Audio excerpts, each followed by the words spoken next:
Welcome to Obi-Wan Kenobi, episode 4. And I got myself, Ramrod, Ben Kenobi down there, the man who thinks himself is a lot. He got the Ben Kenobi label. And Tusken TV. I'm surprised I don't say son of a biscuit. Not for this episode. Not Okay. for these shows. Okay. Yeah. Just in case there's somebody watching, I've always called Ben, old Ben Kenobi or Devil. That's been the nickname. So that's where. So if anybody's gonna get sued, it's I'm suing Disney.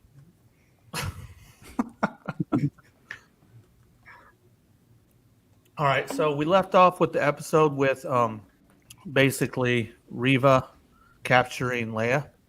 And this episode is basically the main part of the episode is Obi-Wan and Tala.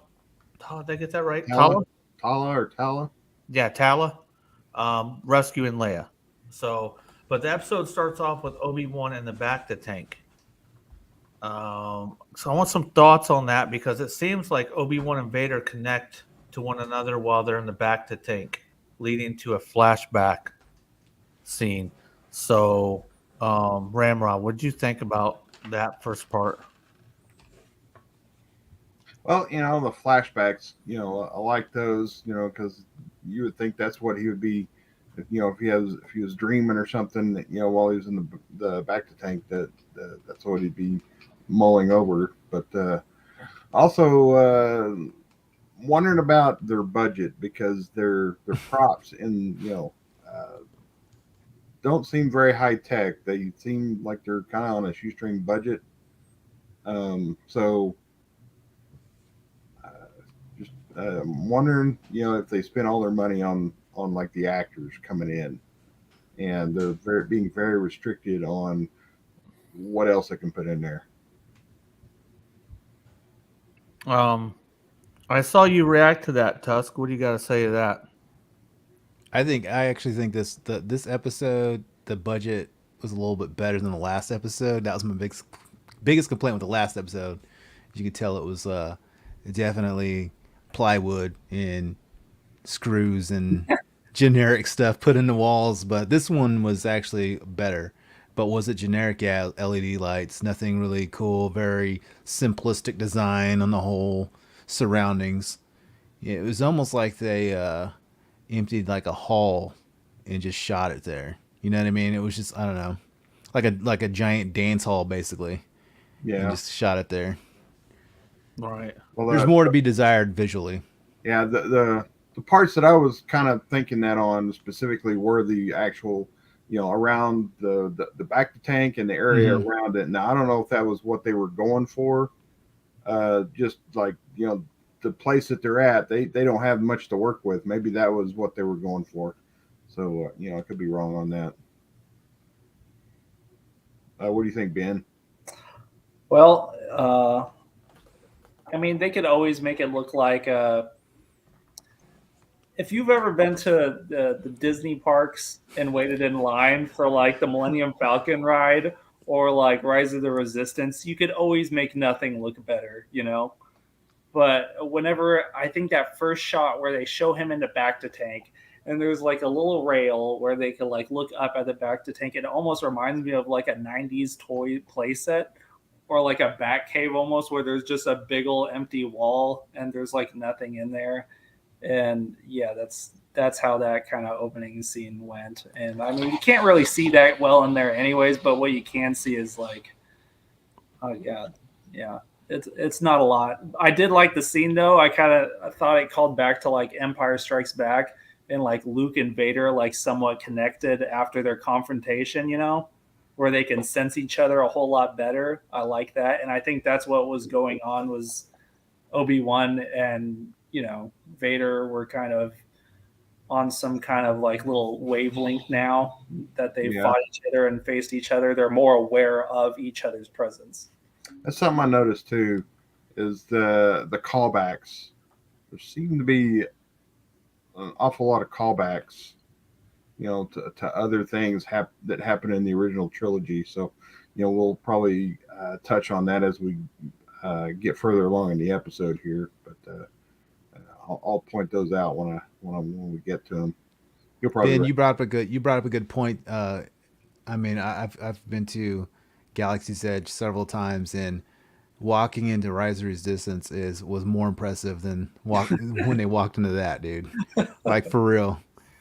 I mean, you've been there, correct? Like, so have you been there? Yeah. We went Yeah. there. Like that is amazing. It's like you're in like one of the. Oh movies. no, yeah, their queue. Even if the queue, you're standing in the queue for 2 hours, dude. There's so much stuff to look at. So when you see that on even like a small screen, like man, they really could have utilized some of the actual park to shoot some of those scenes, like for real.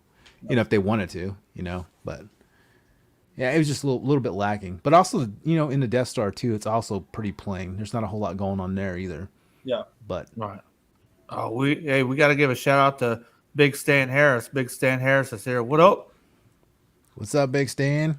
The force is strong here. That's right. Hey, I got my man I got Tusken Raider, Ben Kenobi, and Ramrod. Ramrod's from a different series, but it'll be all right. Freaking what is that? Super Troopers, yeah. Or Ramrod. Yeah, Ramrod. They're doing a lot of callbacks and a lot of like I don't know if you call them, I wouldn't call them Easter eggs, but they're definitely ribbing back to a lot of the original trilogy with like that little command center that they have later on coming up in the episode. I kind of noticed that before, and I don't remember which one of the original three it was. When they're getting ready to go to, I don't remember the name of that place. I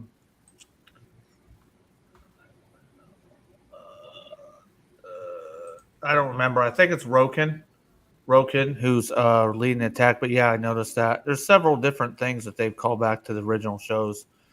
And I mean, we could probably make a drinking game out of that. Every time they do a callback, you know, take a drink. Oh, I'm God. good. I'm good. You know, and I'm sitting here, I'm watching the Bantha Tank thing again right now, and I don't know if he's like, I think he's just having like a nightmare basically. He wakes up, he gets shocked, and he like wakes up, and he's like, get back down in there, you're still wounded. But he's like, nah, I gotta get in here and save this girl. That's Yeah. what I thought too. It wasn't really clear what is going on in that Yeah. scene. Whether he's having a nightmare of exactly what Darth Vader looks like, also in a back to tank. Yeah.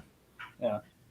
Hey, the prophet director. I love to ram a good rod. So there we go. There's that. Yeah, I thought the flashbacks. Like I said, I've said from the beginning, I'm a fan of the prequels, 1, 2, and 3, and I like that relationship that those two had. Yeah, I think Anakin was a little childish and look at me, but still, that's kind of the way of a young man sometimes. So when they do flashbacks, my whole point is I really enjoy the flashbacks. I wish they would actually, because they can do all kinds of stuff. I wish they might show us something that we've never seen before. Yeah. Back then, but we have 2 more episodes left. I mean, right now I feel like we're shoehorning in 10 pounds of shit into a 5-pound bag. You know what I mean? So they definitely, like I said earlier, I think they're definitely going to have multiple seasons to flesh this out. This better not be just one season. Yeah.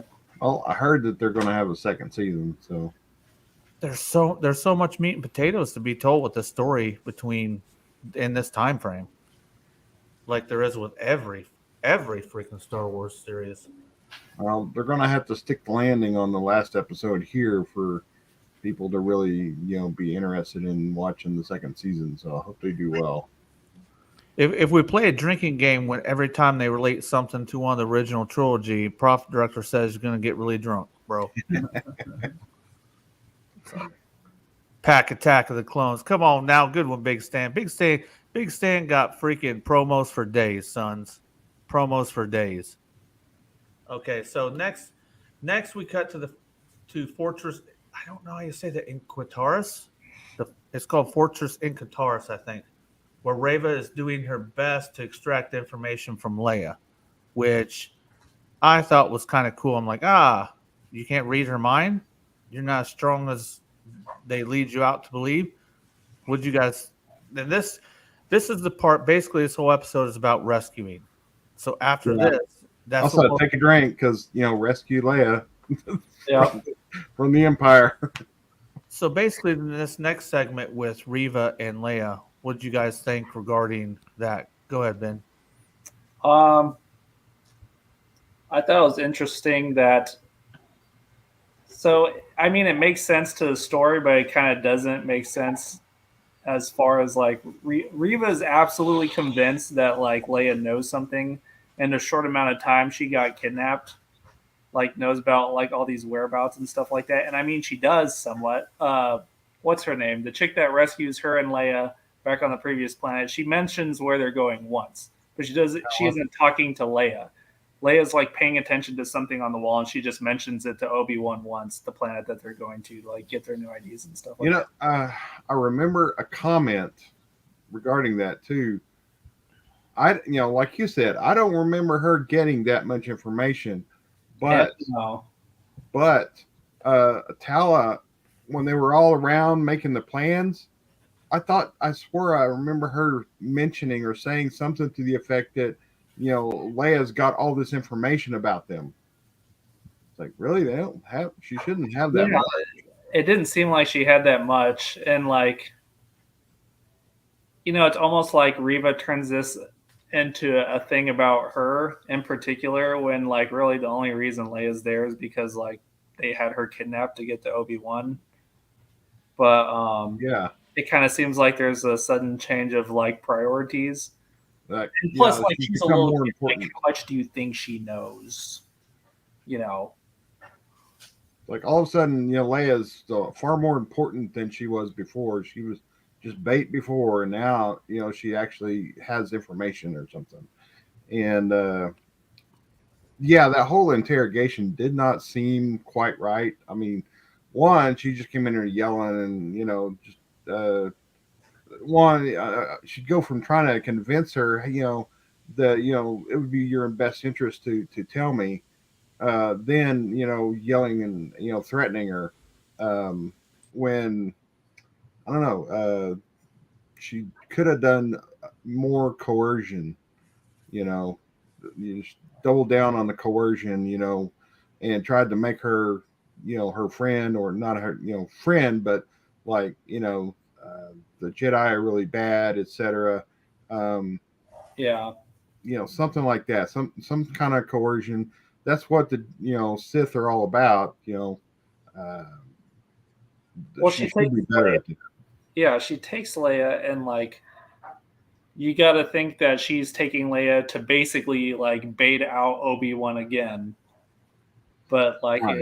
it's kind of like she's really forgetting about that. She's like questioning her, where is Obi-Wan, when you kind of just gotta guess. But I guess she thinks like Obi-Wan is dead. I don't know if she thinks that for sure, or Well, like she's just saying that. Thinking back on it, I'm wondering if there is a side plot. Now that might be, giving, the writers too much credit. I don't know, but with what happens later in the episode, I want to call back to this conversation and a possible side plot that comes out at the end of the episode. So, what do you think, Tusken, on the whole interrogation scene? Hey, before Tusk goes, I want to address the Prophet Director. And we get thoughts. Prophet Director says, I think the kid playing Leia is killing it. And I'm going to go first round. I think at first I was like, I don't really care about this kid. I mean, I just didn't feel it. But I do believe right now she's doing a good job. And I've changed my kind of thoughts about it. What do you guys think before Tusk goes? Yeah, she's doing a good job. Yeah. Go ahead, Tusk. What was I going to say? What was the question? We're talking the Interrogation. scene, the interrogation with Reva and Leia. The interrogation I thought was whack. On the part of like she's trying to get the information out of her, and then like she's not divulging it, and it's like, come on, man, it's like Kylo Ren and Rey, but Rey was supposed to be powerful, and this is just a little kid. Doesn't make sense to me. To me, Tusk, it kind of dumbs down the Reva character quite a bit. Makes her whack. Yep. Like for real, like just makes her like seem like she's really weak. She doesn't even. Why is she even there? Like for real, if she can't even get that kind of information out of that little girl, it's like, why is she even there? Yep. Because at this Yeah. point, Leia doesn't even know that she has like some kind of force ability. You know what I mean? Yeah, I mean, Reva said something about, you're strong, kid. I mean, to me, if she was actually trying to probe her mind, Leia's mind, and was failing at it, that would throw up red flags to me, saying, "Oh, this Yeah. kid's sensitive and she's strong. She needs to, go to the camp." Yeah, throw in one of those camps or like entomb her, like freeze her body, put her in one of them tombs. Yeah. Yeah, I want to get to that too, because Yeah.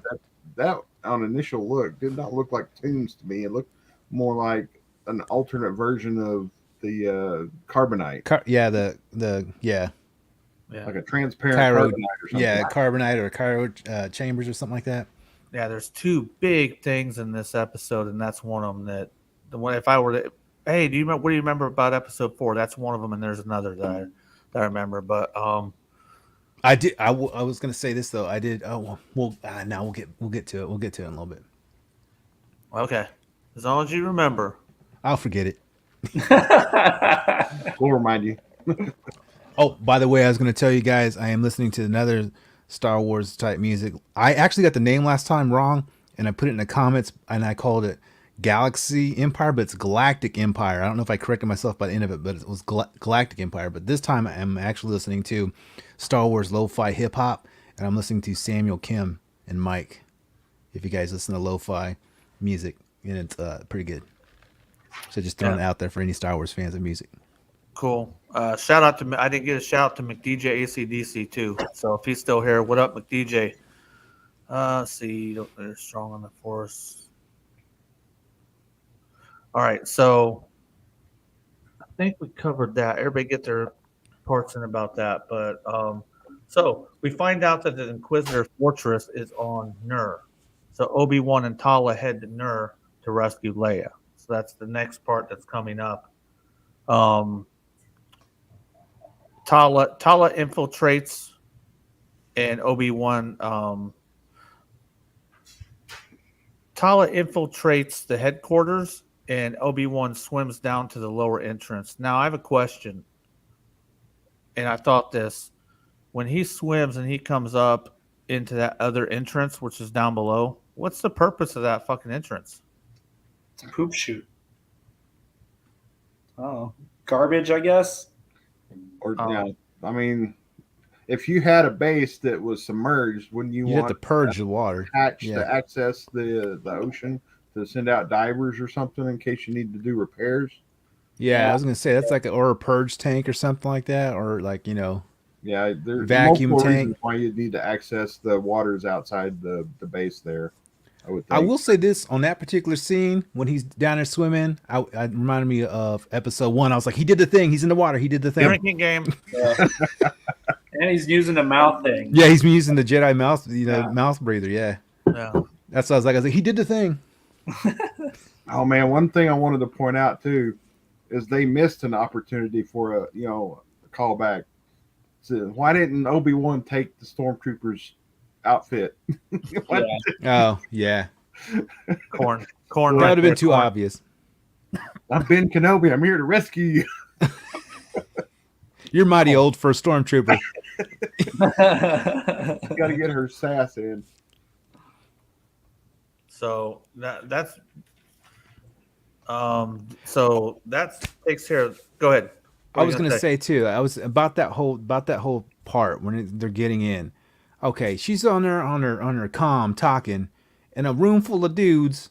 Ah, I'm like, nobody, like for real, like the Well, guy but- literally sitting next to her, and then the guy sitting in front of her, and then she like beats up the dude, and he's just laying there, and they're like less than 10 feet away. I'm like, no one heard that. No one can hear Yeah, her they talking did. on that comm. well, hey, Tusk. Well, get this. I didn't really think about that until they panned to one of the other people in the room on a console, and they looked Yeah. at her while she was talking. I'm like, Yeah, you made that part look stupid. You did. Yeah, it's like, dude, like you could have like not shown that, but he's literally like less than like 5 feet, and then the other guy in front of her is like less than 5 feet. It's like less. It's like maybe 10 feet because if you go back and watch, I'm just watching it right now. It's showing it, and it's Yeah. like less than 10 feet. It just doesn't make sense. Well, we don't Just know. like is common that- stuff, it's like, dude, did you guys not think about that whole scene, how it was gonna look once we put it on the What they screen? didn't tell us is that's the land party room, and they're all in there playing Battlefront, and they thought she was planning with her team. It's the cyber cafe. You know, that's the second time they do something like that, though, because in the last episode, they're like on that cart, and Obi-Wan and Leia are talking, Oh, and like that mole seal Seth Rogen creature is yeah. like maybe 4 feet away from him, and he's like, "I am Obi-Wan Kenobi." And Actually, that was Zach Braff. do what? That was Zach Braff. Was it Zach Braff? Yeah, that was actually Zach Braff. He does an amazing Seth Rogen impersonation. I could have swore that was Seth Rogen. That's what it Well, sounds like too. Yeah. That's what I thought. That's why you put that in the chat. That's right. Because somebody in the last show, somebody said that's Seth Rogen. Okay, I get it now. But Good. but it's just like that scene. Like they're talking loudly in the back of that cart, and they're talking about like everything going on, and that guy's like only like 2 or 3 feet away from him. Dude, And that- I mean, like that time, I was like, okay, well, maybe there's a lot of stuff happening outside, even though his window is open, and like, so he can't really hear him. So I gave it a pass. But that time, like, the guy clearly like looks at her, and as suspicious as like the Empire been has like this whole entire show, anytime like one little thing like goes wrong, they immediately go on high alert. But that guy's like, okay. Yeah, He's like, I'm on break in like 5 minutes. they definitely dropped the ball on that. Yeah. What about the introduction of that was, I believe it's O'Shea Jackson, right? Ice Cube's Yeah. son plays Oh, yeah. that new character. He's I have it right here. That is Roken. Yeah, That his name's Roken. Roken. Yeah. that's Ice Cube's son, you said? Yeah. Yeah. Well, when you look I right, mean, he looks just like him, man. yeah, he's always looked just like him. He I thought he played looked familiar. Ice Cube in Straight In the Outta movie. Compton. Yeah. Yeah. Yeah, that's right. Yeah, just like prop directors talking about the chambers. We're going to get to that, sir. We're definitely going to get there, man. Let's see. So, yeah, there's just some goofiness, but there's always been some goofiness in Star Wars. So, that calm that they were using was also used in drinking Yeah. game. That was on the Death Star. C-3PO used it, I think. I want to Actually- get some stock on that company. That's just a comm that they always use. That's just their data comm, or what do they call it? Voice comm. Stormtroopers use them all the time. Okay, so this is where it's at right here. Hold on, let me check chat. How about in Mando when they give? Let's do this first. How about Mando when they are on those loud ass speeders and Cobb Vanth is just chatting with Mando as normal volume? He would have had to shout the top of his lungs to be heard. I pick up on stuff like that too. I'll be watching with my lady while she does that too. It's like, wait a minute, did you see that? The door was open a second ago, and now it's closed, and now it's open again. See, we see that stuff all the time. So I get what you're saying, man. Yeah. I'll overlook a good dialogue and script over actual what would happen in real life any day. So next part, we got Tala infiltrates the network, and Obi-Wan discovers what the Fortress is really intended for. When he stumbles upon several Jedi trapped in some sort of tank in amber-colored liquid. Go ahead, Tusk, on this one. Start off with Tusk, then go Ramrod, then go to Ben. So I think that's more of like a showcase trophy room, is what it's more for. I believe that's something like maybe Darth Vader or the Inquisitors like to have around. That's why they also have the lightsabers in that room, always around the room. And I'm just gonna say that look like Jurassic Park. Those are actually Jurassic Park stones. Tusk. Jedi. Amber. Yeah. Tusk just got back from watching Jurassic Park, so he's fresh with the references. Oh yeah. By the way, a short review. There's humans and dinosaurs in it. Bam. Boom. That's what you're gonna get. You just said my catchphrase, so I said yours. You did, damn it. I was like, you said bam, and I went boom. Son of a bitch. Damn it. Yeah. In this segment, I want to talk about what we think those were. Who, if we know any of them Jedi that are in there. So, if you're done, Tusk, but feel free to keep going. Go ahead, Ben. I was gonna. So right before he walks into the trophy room, Sorry, Ramrod. Sorry. I wanted to talk. So it's right before he walks into the trophy room, isn't it? That scene where the stormtroopers are coming down the hallway, and like Obi-Wan has to duck out of the way. Isn't that correct? I believe so. I think Another so. drinking game. Let me So say. obviously Obi-Wan like ducks right into that corridor, and like the stormtroopers are right there, like they're looking down the hallway as he does that. The way the scene's shot, anyways, like they're looking straight at Obi-Wan, and you could clearly like see a whole half of a human body like move into. I don't know. We're just talking about that goofy stuff that we see in it that we're like in real life, like those stormtroopers would be like, "Hey, what the fuck is that?" Like 10 feet away from us. Yeah. Right. They kind of It's like- ignore it for the show, but clearly, like they're moving down the hallway while he's doing that. He's not ducking out of anything. I got a whole thing about the later on the fight scene in the corridor, but Yeah, it's like they do that on purpose, and not in just here, and just like in all those movies that do that, where they're trying to increase the suspense for the viewer, Yeah. and because in actuality, they would be seen, and Yeah, like he. But anyways, that's just a small thing before this scene. But yeah, when he walks into there, I thought it was cool. I thought it would have been cooler if like, like some Greedo type aliens are in there, like some Twi'leks or like a Gungan. That's just me. I really wanted to see a Gungan in there. I thought it would have been sweet, like a little Jawa or a Tusken Raider in there. But no, I thought that was a pretty neat scene where he's going through and there's I like vote for Tusk to be in there next time. That'd be awesome, man. Somebody needs to deep fake that. That'd be awesome. You know what? You brought up a good point though about stuff that you can see in the back. Like I'm watching him walk through, and it doesn't show anything behind him. It just shows him walking through. So he walks through the door, and he's like looking around. So it shows him just walking through. There's nothing really there, and then like the stormtroopers run off with Leia and put in her in that torture device. But if you guys remember Mandalorian when it first came out, they actually left a scene in it, and they cut it out maybe after about a week. But it had a guy in blue jeans and a t-shirt in the background. You guys remember that? Yeah. They forgot they left it in, and they forgot to edit it out. But everybody had screenshots of it, so blue jeans and t-shirts are canon now. So Yeah. but Yeah. Go ahead, Ramrod. Back to the. yeah, when I first saw that scene, I swear it looked like just like transparent, carbonite or something. I thought they were suspended animation, but when Obi-Wan said this is a tomb, I'm assuming he knows, because I would think that the Force would tell him if they were alive or dead. So I'm assuming they're all dead. that's what I'm assuming too. And we do know that he's starting to become more one with it again, because it's obvious in this story he has not been one with the Force. We talked about that on the first episode, and everybody thought he should still be as powerful as he ever was. But I guess when you become out of tune with the Force and you don't, you know what I'm saying? Like on all those, on all the prequels where the Jedi Council was just sitting there meditating or whatever, you have to stay up. You have to keep, you have to keep training within the Force. I don't think it's something that you just train for. You become Padawan, you become Master, and then you're done.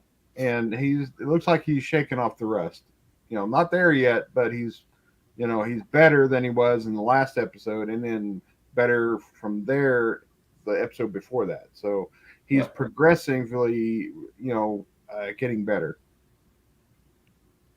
I'm still calling shenanigans on his lightsaber abilities though.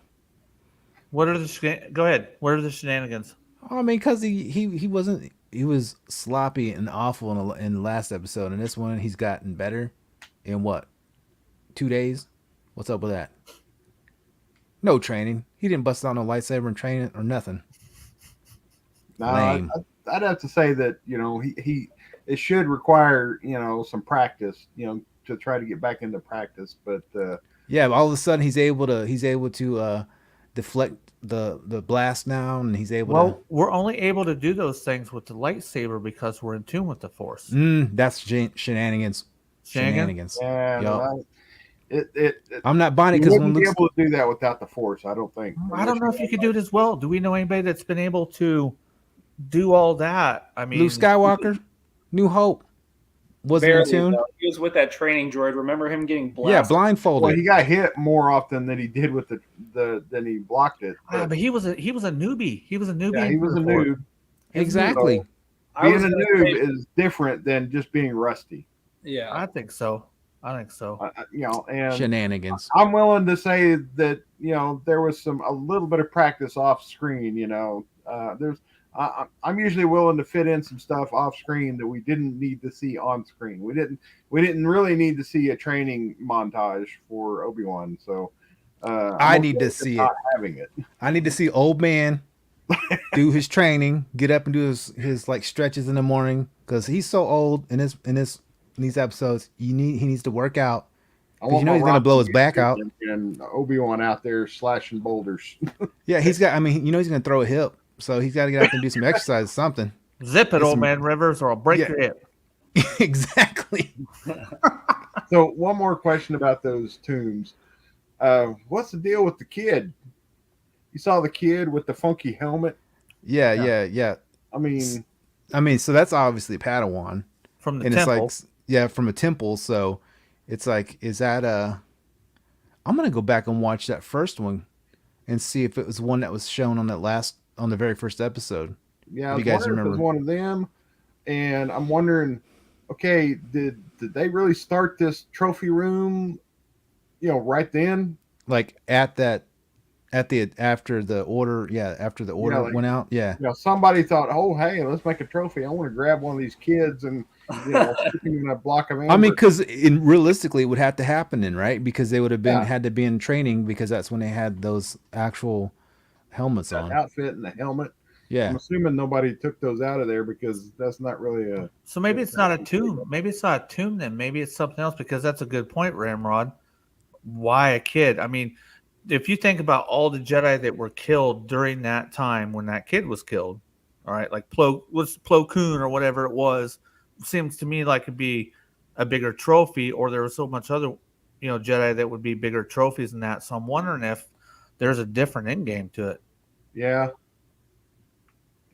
Again, though, I'm assuming Obi-Wan would know if they were alive or dead, and why would he call it a tomb if they were alive? Yeah. Right. I don't know.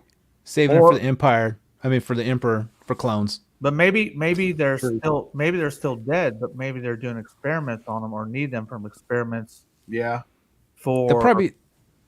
I bet you they try to tie that in with like, the Emperor later on and cloning abilities later on. Yeah. So it's almost what it feels like a little bit. You know what I mean? Maybe I did like the actual lightsaber trophy room though. That was pretty cool. Or I guess it might have been like their headquarters or their where they would go and do whatever. That was pretty neat. All right. I thought it was when I saw that part, I'm like, yeah, that's what I like. Some real edgy stuff. You know what I mean? Like, so I thought that was pretty cool. I'm like, I wonder I hope it's not just something that they show and we never get to find out what the hell it is. Like, you just showed it and now we don't know. Yeah, he made a big deal out of it too. So Yeah. And to Tusk's point with needing to see the old man train with his lightsaber, bro, we only have 2 more episodes. This series has been slow as hell. yeah, So we ain't gonna get no old man training. We ain't got no time for nothing. So they should have even showed give it in us a TIE episode fighter 1 or battle. something. What was that, Ramrod? they didn't even give us a TIE fighter battle. Mm-mm. Oh yeah, we'll touch on that too. Now they did change one. What was that? The paratrooper that they changed in the outfit on the Purge? actual. You mean the Purge Trooper, the black outfitted one? That's not a purge trooper though. Are you talking about? Okay, so next part coming up is the corridor scene. Yeah. Yeah. Where Obi-Wan busts out the lightsaber. We saw that when he rescued Leia. He busts out the lightsaber. It was all dark in the room. Next thing you see is Right. the reveal of the lightsaber kind of deal. Those black troopers that are with the stormtroopers are called purge troopers, and Are they're those the Purge troopers? they're specialized soldiers that are drafted into the Inquisitor ranks to help hunt down the Jedi. That's pretty cool, actually, because those are in the what is it, the Fallen Order video game? Okay, that's the video game that I was talking about before we went on live. They're doing lots of references to the Fallen Order video game in this. Lots of them. Oh. It's almost like original 4, 5, and 6 and that video game. Boom, back and Well, I forth. think it's because how well received that video game is with everything, like everything that come from that video game, the characters, like, you know, the main character itself, even that little droid that the main character has in like the Fallen Order has started to show up in like a couple other things. So I think it's like whatever has been well received, they're going to take things from. Peace, Big Stan later. Thanks for stopping. So I guess it is a Purge Trooper. Yeah, they just changed the design so much on it, but the back of it looks like one of the paratroopers though. Yeah. Right. Simplistic design on that one, but The design is booty hole. I'm gonna say it right now.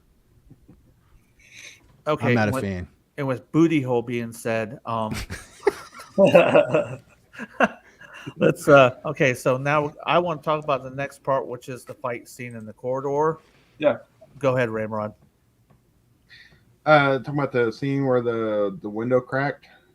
Yeah, Yeah, I got some issues with that part, but I'll go last. Yeah, I mean, one, like we talked about, I think, that's where I, really saw that Obi-Wan was getting his little bit of his groove back, and was getting a little bit more in tune with the Force. The whole blaster shooting the hole in the, or cracking the glass there, I would have thought that would have been reinforced, that could have taken a couple of blaster bolts. But and then I think the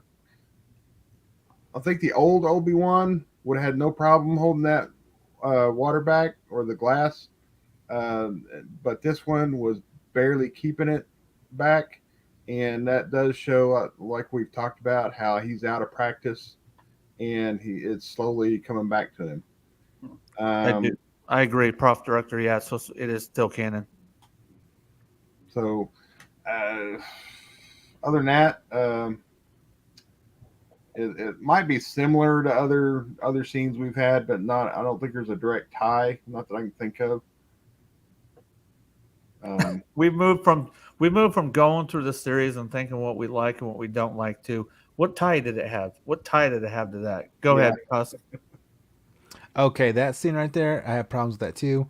My biggest issue with that is, okay, 15 minutes before you show he can't even move this little piece of metal on a desk, but now he can hold back millions of gallons of water and glass for like, what, a minute or so? I'm not buying it. Barely. He can barely do it. So Barely, but he still does it. Yeah, I felt and before that, he starts jumping in. He's like I said before, lightsaber. He's like, he slides in like he did on, on episode 3. You know what I mean? He like gets that glide back. You know what I'm talking about? His actual his slide. He does that, and I'm like, come on, man, you couldn't do that before Vader. But come on, bro. That's the thing that sucks about only having 6 episodes and trying to ram this much in. We'd like to see stuff like that. How, what did he do to start getting better? I agree. I do like the idea of where they're at, though. I like the idea how they played on, like was surrounded by water and the fish and stuff. I wish they would have like showed a little bit more like those bigger fish in the background. That was pretty cool. I actually like that part about this whole episode. Aren't you afraid of getting eaten by one of them damn things, bro? I know, but it'd be cool though, right? Go ahead, Ben. Yeah, I know what you mean by like, so he can barely move that magnet or whatever it is, and then he holds back the window. Yeah. It's kind of almost like they're treating the Force as like some kind of adrenaline like pump, because it's almost the same thing. Like he can barely do anything at the beginning of it, and then he saves like this at least probably 50-pound little girl from hitting the concrete like at least like 50 feet away from him, and like he's able to like use it and control it then. But that's only when something like sudden and dangerous happens. So it's almost like when he's trying to use it, he can't. But if it's just like, adrenaline and like all of a sudden, like he can do this, and they do it. We've seen that kind of stuff in like other movies too. Yeah. They're not very strong, and then all of a sudden, like they can use X-Men powers or whatever. So I mean, that's not but that scene, the timing is a little weird. I thought so. Like he holds back the window, and then like the stormtroopers come in, and then he like lets go of the window when like realistically like he would have been wiped out with the stormtroopers almost immediately if he let go of the window. Like even though he kind of directs the water that way, like millions of gallons of water doesn't work like that. Like Yeah. and then he runs towards the end of the hallway, and like none of the water is there with him by the time he gets to the end of the hallway. It kind of seems like just a waste of time, that whole entire scene. He could have just ran with them to the end of the hallway, and I feel like if he really could have done that with his force powers, he could have done that 10 feet down the hallway instead of having to stand right in front of the window and let the stormtroopers in or wait all that time. What's up, Red Room Diecast? Thanks for coming in. Go ahead, Tusk. I was gonna say, I think the one thing I did like about that scene was whenever the stormtroopers or the troopers, they were just floating in the water behind them when the doors closed. I thought that was pretty neat. So we keep making references about if Ramrod said something about playing a drinking game for every reference that they threw back to one of the original prequels, or I'm sorry, the original trilogy. Dumb stormtrooper moment. Someone take a drink too. Yeah.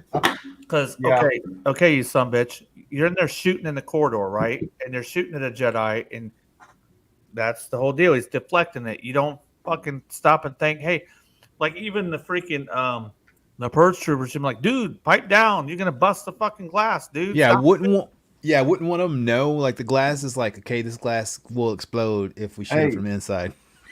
Cheapest bidder put that glass in. So Hey, it wasn't safe auto, bro. Or who's the glass company? I can't think about the name, but anyway, like I was like, that's a dumb stormtrooper moment. Like I've said it before, clone troopers seem formidable. Stormtroopers are dumb. yeah, And they can't, which they shoot should anything. be. And they can't shoot anything. They're it's a dispensable commodity is what they are to the Empire. So I mean that's what they should be. That's what they're treated as, and they get the cheapest armor and the wackest guns in the world.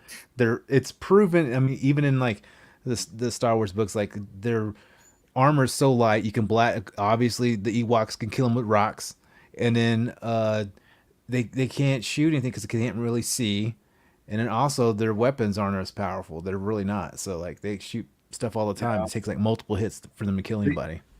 I think as we've mentioned before, the stormtroopers are conscripts because the clones were too expensive to keep manufacturing. Yeah. It seems like the whole they're non-union workers. The whole training for the stormtroopers are here. This is how you walk in formation. Yeah. Gun. Go. Yeah. That's it. This is how you get your ass killed. Just walk out there. Yeah. Exactly. Operation Human Shield. Clone troopers were. Let me see what this says. Red Room Diecast says clone troopers were cohesive stormtroopers. Oh wait, are spastic. Okay, yeah, in a way, but that don't make a lot of sense to me. I think that's just something that they shoehorned because they originally were stormtroopers, all right, but then we decided we're going to make a prequel, and and they were clone troopers in there. At some point in time, we had to explain why they are what they are. They went from being advanced military to dumbass jabronis. So I think they talk about that in Bad Batch. Like I didn't watch all of Bad Batch, but like that was the beginning of the story. Is like they're talking about why they shouldn't keep on making clone troopers essentially. But money, it doesn't seem to me like if you're building a planet the size of a planet with a massive gun, nuclear weapon, whatever it is, you can't afford clone troopers. So it was easier for. Go ahead.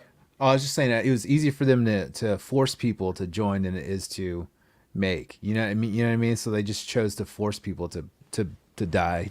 I mean, I think the whole theory is like just like any kind of war. There's just like we're just gonna get all the people that don't know any better or people that are easily influenced to be part of the Empire.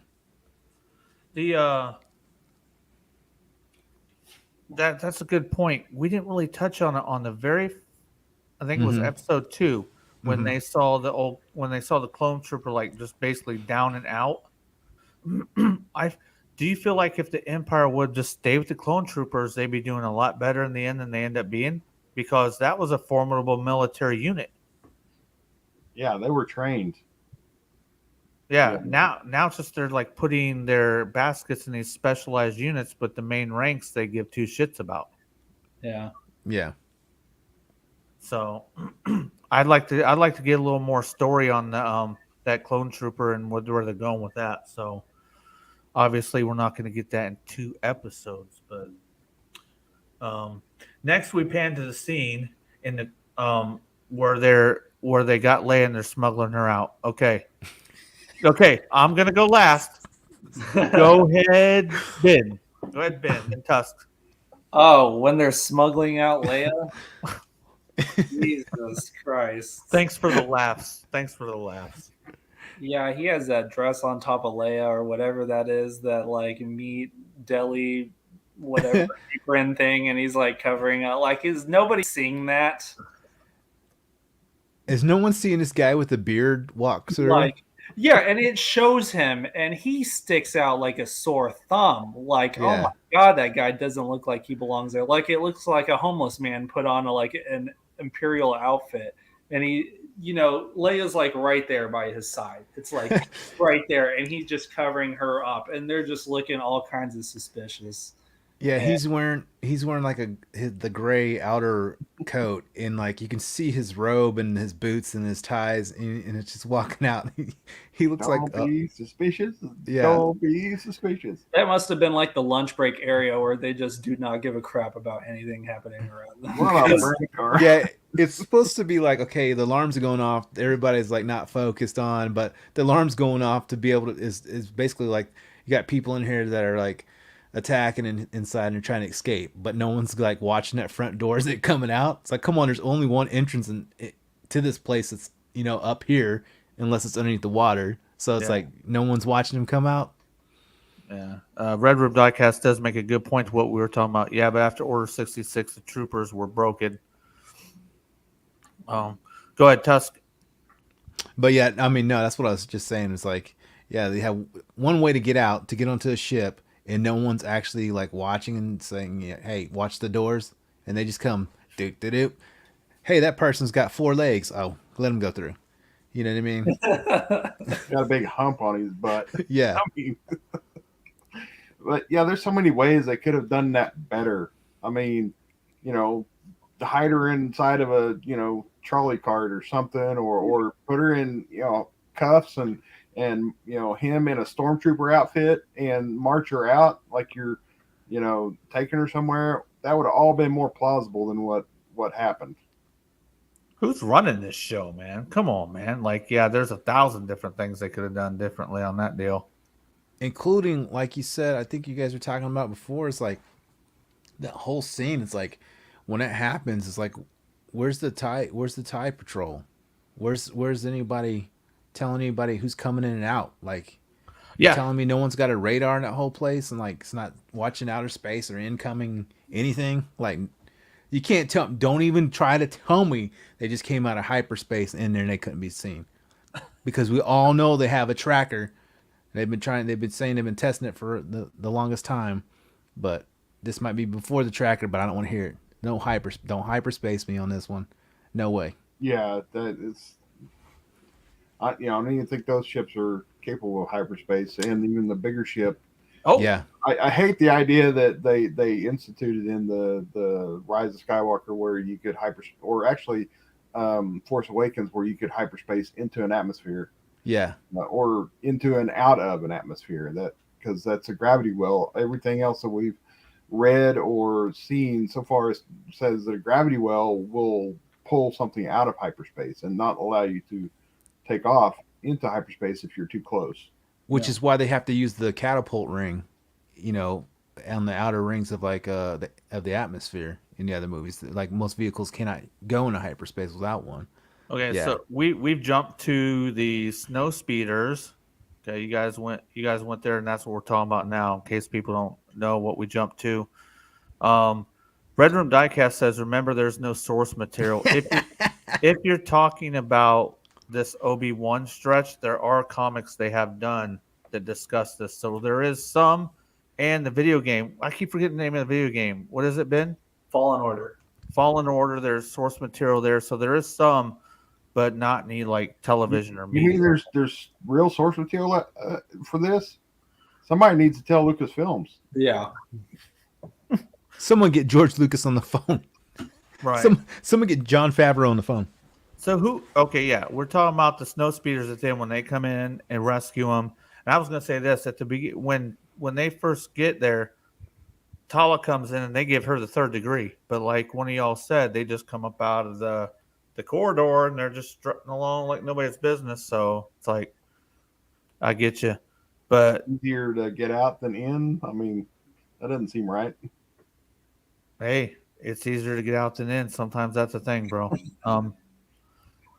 But we've never seen a snow speeder fly out of an atmosphere. The very first thing I thought when they were sitting there like that, I'm like, what? I had to think twice. I'm like, what aircraft is that? I'm like, that's a snow speeder. Okay, so I'm like, come on now. Okay. okay, so I had it on. I'm watching it. Okay, so it's not until you see the final. It's right at the tail end. I'm watching right now.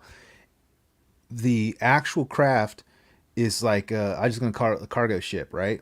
The cargo ship is flying lower atmosphere in the clouds, so that would make sense if they came off that cargo ship and went down and then flew up to it. Because when they're escaping, they fly up to it and it's in the lower atmosphere.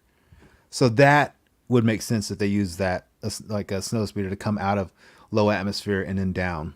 Because you're talking high atmosphere. Yeah, that would make sense. I could see that. Yeah, that part would. And now that I watched it again, I'm watching them escape, and they go and they actually fly into it, and he's in the clouds, and you can see the water down below. They fly up into it, and then they take that cargo ship out. So that part makes sense now. Before but again, it didn't. there's the Star Destroyer that's supposed to be patrolling. Yeah. Around these planets here Because they all have it. You would think they would have it. It's close by. And the fleet of TIE fighters. So dude, it's in the Mustafar realm, right? Oh. Yeah, that planet is. It's like it's part of like their planet. I mean their galaxy. So why wouldn't they have like a patrol? Go ahead, Ben. So I remember them saying something because I thought about that too. Whenever they're leaving, I'm like, man, they would have gotten messed up like if it was any other thing. But they kind of mention it earlier on in the episode. They're like, the place is an impenetrable fortress or whatever, and he mentions it being guarded, and they were like, well, no one's exactly crazy enough to go there. And I felt like that statement implies that it isn't really well guarded because no one's going to go there anyways, and that's how they would. I mean, it is shenanigans. It is poor writing. Don't get me wrong, but I feel like they put in these like tiny little statements earlier to kind of like save their yeah I remember that too. You know, and that doesn't make it like you couldn't be like, well, they mentioned that, so therefore no, that doesn't make it make any more sense than it does. But I just feel like they put in these statements to kind of make up for the lack of in the future. Yeah, and also I seen where another reviewer was complaining that Darth Vader was right there in the base, and I also wanted to point out that no, he wasn't, because right at the beginning they said that their intelligence says he's still off in his ship, somewhere else. He didn't show up until the end after it all had went down. After they escaped. Yeah, you're right. You're correct. Right. Yeah. Yeah, and that brings us to the next point. So they escape, all right, and we kind of see them mingling a little bit, and then they go back, and you kind of see the dread on their face, or their sadness because one of the two pilots, Wade, died during that. It's Disney, so it's not going to be the woman that dies. It's going to be the man.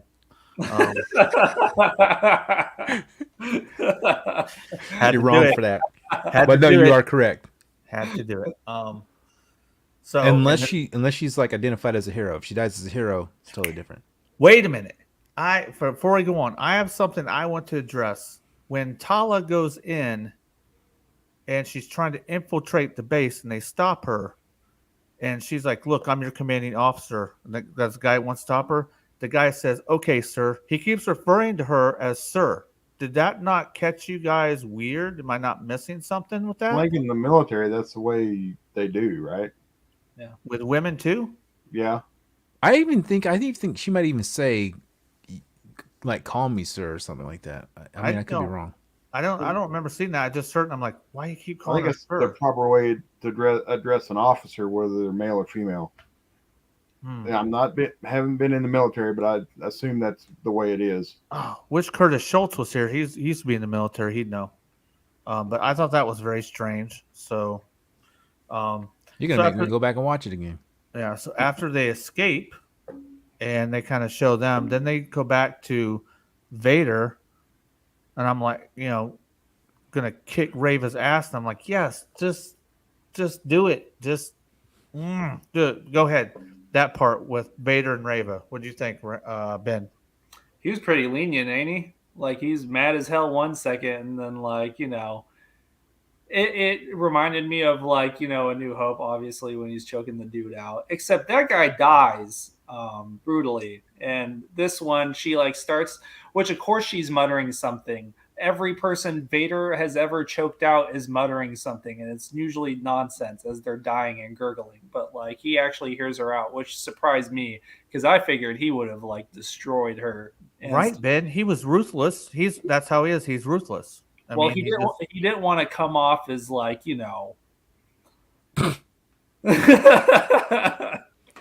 with the Johnny Depp and Amber Heard trial. That's Vader doesn't want to Oh, word gets around that Get canceled. Okay, so on that part for me, for real, dude, you just saw him in the episode before snap a kid's neck walking down the hallway. Yeah, That did absolutely nothing. that's what. But this person screws up 2 or 3 times, and Obi-Wan's escaping each time. You telling me he's not gonna snap someone's neck? Yeah, like a chicken bone. Vader's like, okay, let's hear them out though, as he's choking them out. Yeah, it doesn't, Well, here's the thing too. We find out why we won't talk about it yet. We find out why he doesn't do it, but at the same time, you're like, look, you've had multiple failures. I don't care if you did do something that may help. Even if you do find out where he's at, when you do find, you still don't have the capability of beating him. Die, done. yeah. I mean, He don't care. He doesn't care, man. No, He's not supposed to care. go ahead, Ramrod. Well, this is going right into the whole the alternate story or the conspiracy that I was thinking about is when she says that there's a bug that they've planted a tracker. I mean, one, hey, shout out to the original, New Hope at the end of there where they escaped, but with the tracker and they tracked them, right? So yeah, drink to that. But that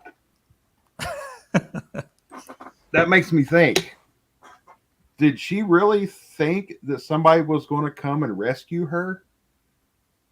I didn't get that impression. But now, since we've gone back and talked about the whole interrogation, we talked about, hey, this whole interrogation is off. It just seems like she's spinning her wheels or something. Maybe she was just faking it and just trying to, scare the kid and think that she was actually getting interrogated for real.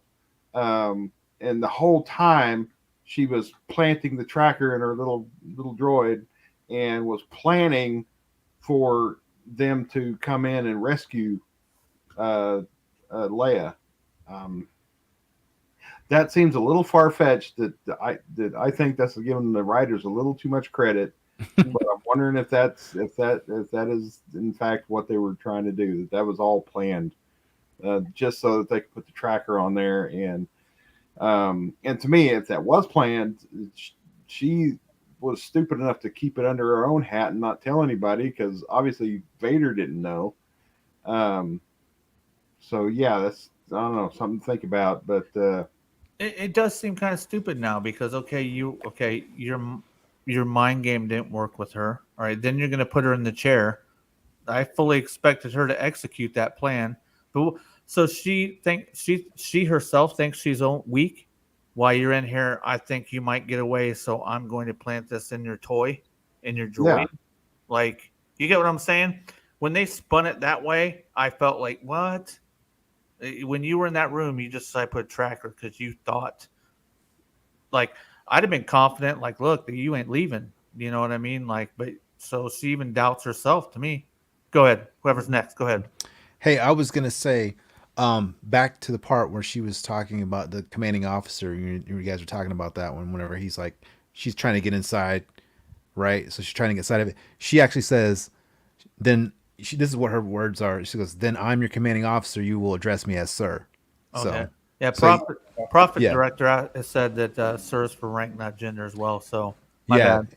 yeah, and she says, I'm your commanding officer. You're gonna address me as sir." Damn, So I that's don't when he remember says that sir. part. Okay. Yeah, we're talking about the Vader and Reva confrontation. So who's next? I think. So I think on that part, I don't know. Like the whole thing about the tracking that you're talking about, yeah, that was far fetched for me. I mean, like you said, does she have that much doubt in herself that she's got to put tracking on there because she knows she's gonna fail again? But the same aspect, she was always doing stuff in every episode that she didn't ever tell anybody about. She didn't care. She went off the rails every episode. She was doing whatever she wanted to do. She don't care. You know what I mean? That's like her attitude. She just don't care.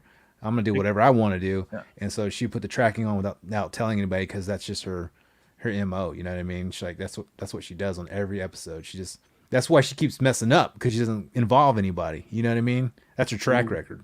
Yeah. So Good endpoint with that, because I'm like, the only purpose at that point in time in the story you would put a tracker in there is that okay, so if you kill Leia or you get Obi-Wan, the only purpose of putting in there is say, well, like I said, like if they get out. So it was beat to me. Go ahead, Ben. No, I was just thinking about you're talking about her MO, and it's kind of unclear from the show. So at the end of the last episode, do we know if Reva thinks Obi-Wan is dead? Was she like there watching the fight? Surely, like everybody would know at this point that like Obi-Wan escaped because Vader's not going to really keep that secret because he's trying to get him himself. So I'm guessing everybody knows Obi-Wan's still alive. So the point of them having Leia is to draw out Obi-Wan again. And it goes back to you saying like she didn't even have enough faith in her own abilities to like execute that plan. So like she has Leia. I mean, they don't really need to interrogate her because I thought the whole point of like them having her to begin with is just to get Obi-Wan. Like who cares about the rest of the people? But the whole plan with this whole entire show is they're like, we're going to get Obi-Wan. I mean, yeah, we're going to get some other Jedi eventually, but Obi-Wan's the main one that they're wanting. So they like interrogate her and like, you know, wouldn't they just wait it out? Like talking about the tracker thing, instead of putting a tracker on her and stuff like that, wouldn't it have been like better suited for them to think of a plan of what they're going to do when Obi-Wan like enters the area? Like when they have that under more surveillance, instead of just being like, well, they're probably going to get away, so we should probably put a tracker on them. That's when what does happened. That's what when does happened she when you actually put get the Reva in droid? charge. When does she get the droid back? That's what I want to know. Off screen altogether. Just like same way Obi-Wan guy has lightsaber skills back off screen, bro. Here's how she That did. doesn't make sense. Here's how she did it. She was like, hey, can I see that droid? And so she takes the droid and she like turns her back and does something with it. And she's like, That's no all what right, you can have this back now. And like Yeah. she just gives it back to her. And Leia's like, all Like, right. yeah, it's like that doesn't make sense. that's Wait, that's a good point. Now you say it. Go ahead. Like, how would that have even happened? okay, in when she takes the droid, it's before she's gonna get tortured. She goes, "Give me your droid," and basically, I mean, gets the droid, and then she's like, "Oh, I'm gonna torture you. Here's your droid back." Yeah, right. Yeah. Like, oh well, I didn't want this that much, so Yeah, I will say this though, if you notice, like I even when I was watching that first time, if you notice when she's interrogating Leia and she puts her in a the torture device, and she's gonna do that last final step, you can tell it's almost like she has doubt, like that she wants to do it. if you know what I mean, you can see in her facial expressions like she doesn't want to do it. So I I don't think know. that's just bad acting. I think that's It what. could be. I It think it's could her be like whole delivery of everything because like the whole entire time you get like kind of mixed. I would say like emotions. reactions, yeah, emotions from her. Like, Yeah. is she mad? But also, she just kind of seems like she doesn't really care.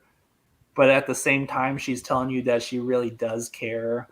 But like, I mean, like Star Wars isn't known for its acting, but like at least with the bad acting, like they're told to sell it. You know, like the second brother's like, "You will pay," and like obviously his like, you know what I mean? Like he's always standing there like that, and like it's clear what he wants. Like even if he's not the greatest actor in the world, and like read the lines once, like his body language and stuff can portray that through overacting. But her, it's just a little vague. So like maybe it's supposed to be like that, so we don't really know what her whole game plan is.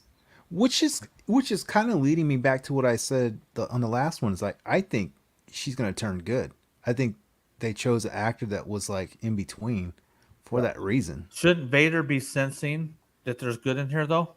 You would think so, but So we keep coming back to the fact where they keep messing up with Vader's character. maybe he's not in tuned. I don't know. Maybe he's just too much rage and he's not really focusing on it. I don't know. But that's where I'm kind of getting that like vibe that she's gonna be good because they keep making her not as bad as she should be, and then she's like kind of like you know what I mean, comes kind of like pulls back a little bit.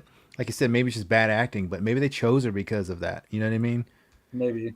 One part that bugs me a lot in on this is I'm watching it right now and I'm at timestamp 2702. They used CGI troopers for some reason, and it just bugs me because they do not look right. Yeah, I noticed that. Like Did they're you notice darker that? than what they actually should be. Yeah, That's how so in the they made this corridor, it looks very Clone Wars almost. You know what I mean? Like Yeah. that kind of like animation style. Yeah. Well, like Ramrod was saying, it's like where's all the production? Where's all the production value? And where's the budget? And I like Mandalorian seemed like you said that earlier, Ramrod. Mandalorian seemed like it was pretty much on point with the visuals and things like that. So Yeah. another point is I want to address before we give our thoughts on the episode and the series as it goes right now. Does it feel like there's a lack of characters in this series? Oh, Any most y'all? definitely. Yeah, I think so.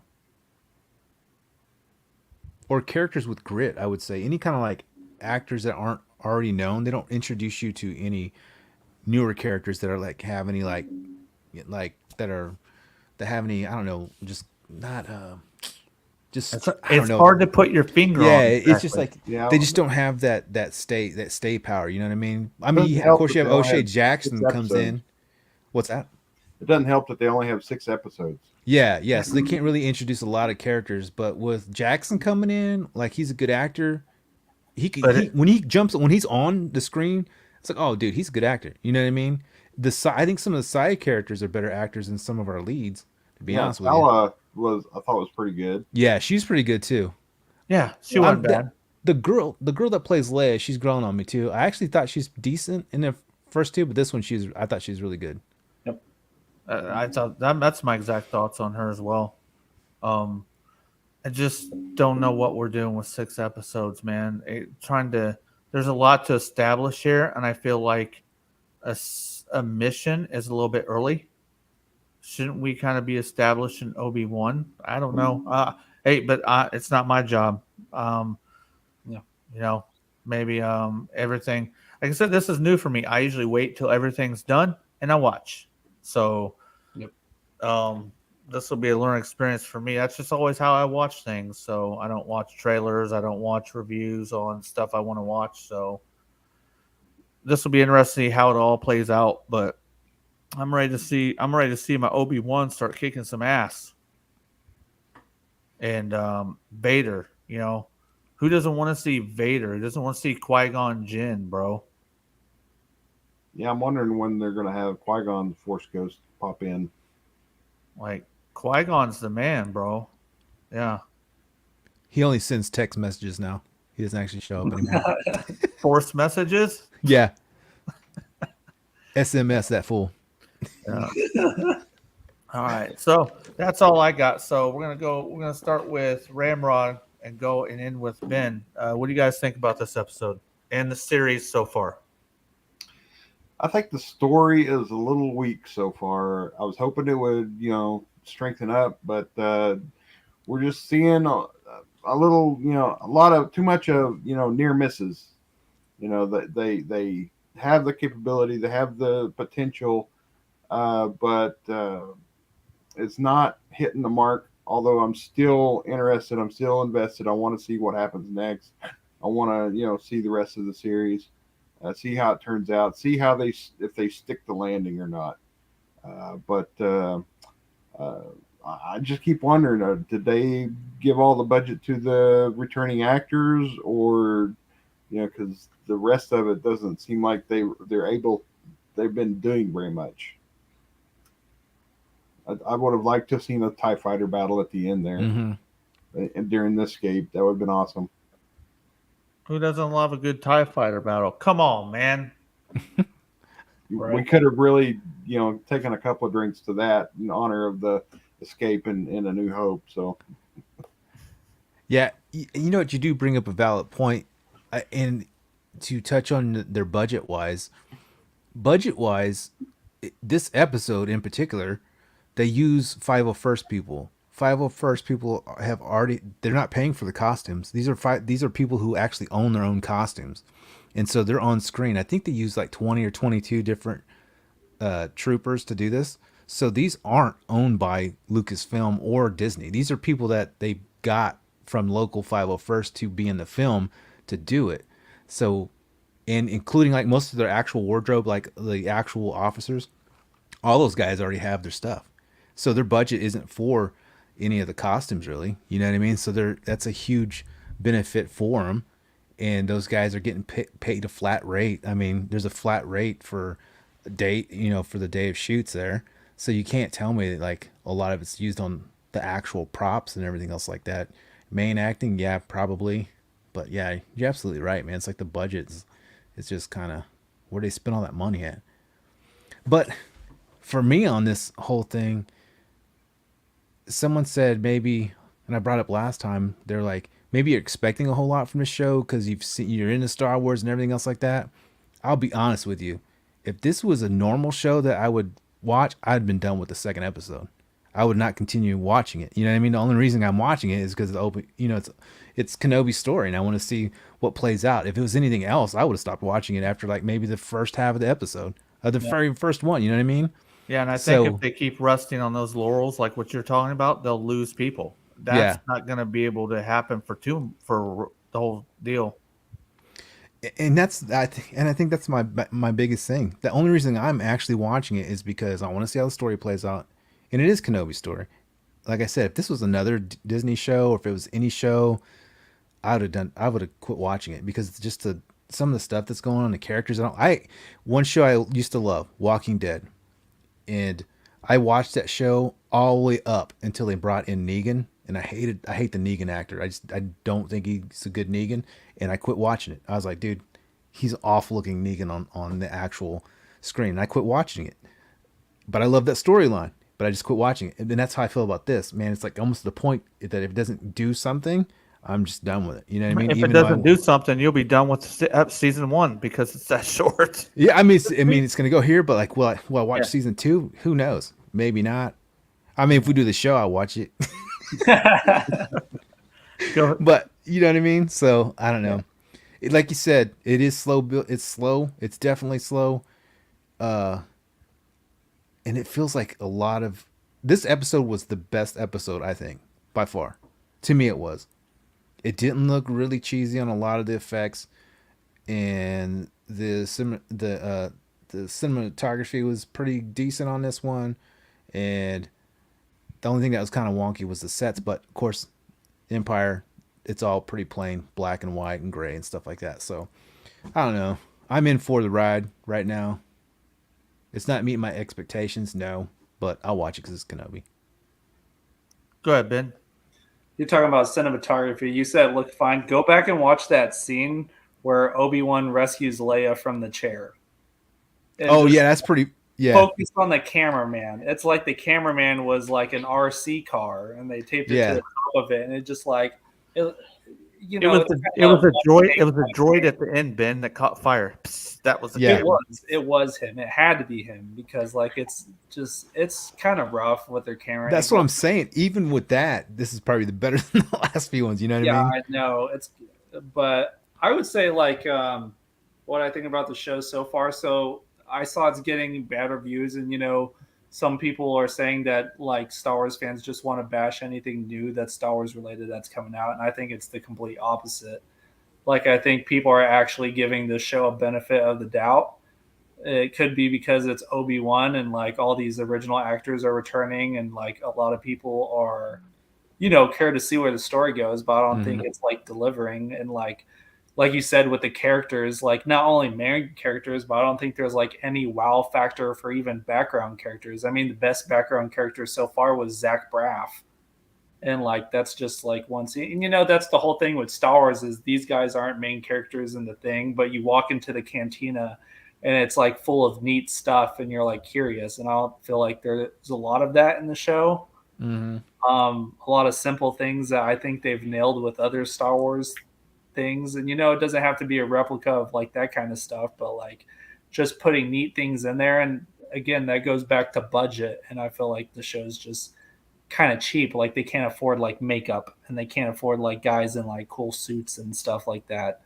And I don't know where it's going because like I mean, they've been whipping up Empire designs in every single Star Wars project. That's probably a given. I imagine there's a super cheap and fast formula for making those hallways look like that because they've been doing it ever since. But I'm trying to give the show the benefit of the doubt.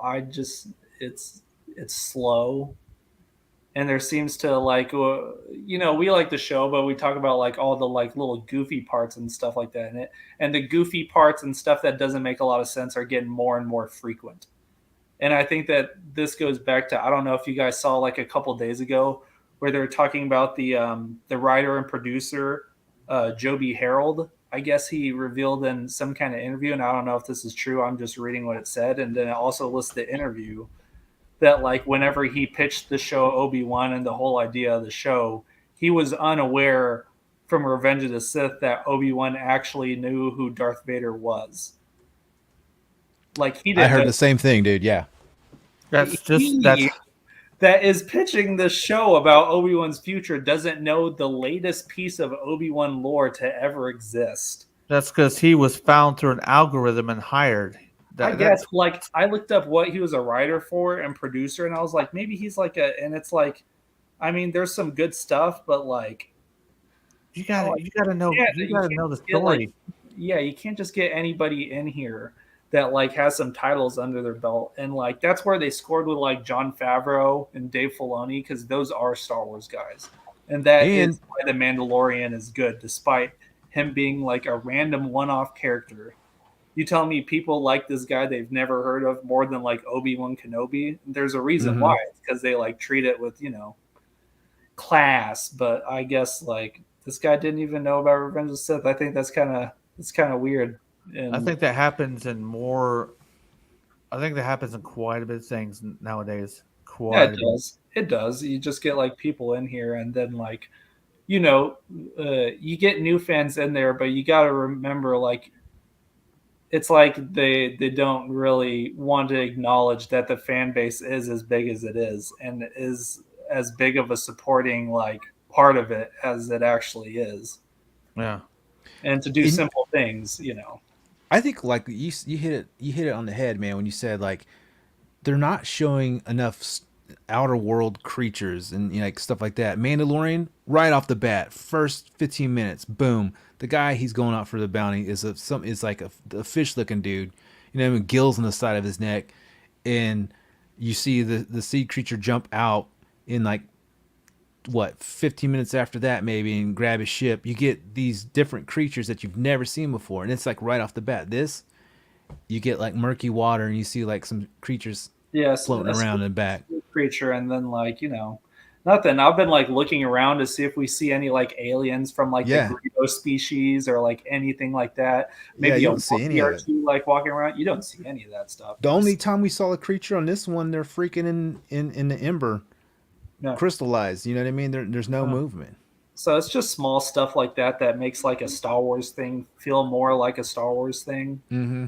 And like it doesn't even have to be a main point. But like you hear George Lucas talk about the way he wanted to make the original trilogy originally, and he was like, "There's space aliens, and there's supposed to be robots over here, and we were supposed to get a shot of like ships flying in, and like all that stuff he did in like the remasters of the original trilogy."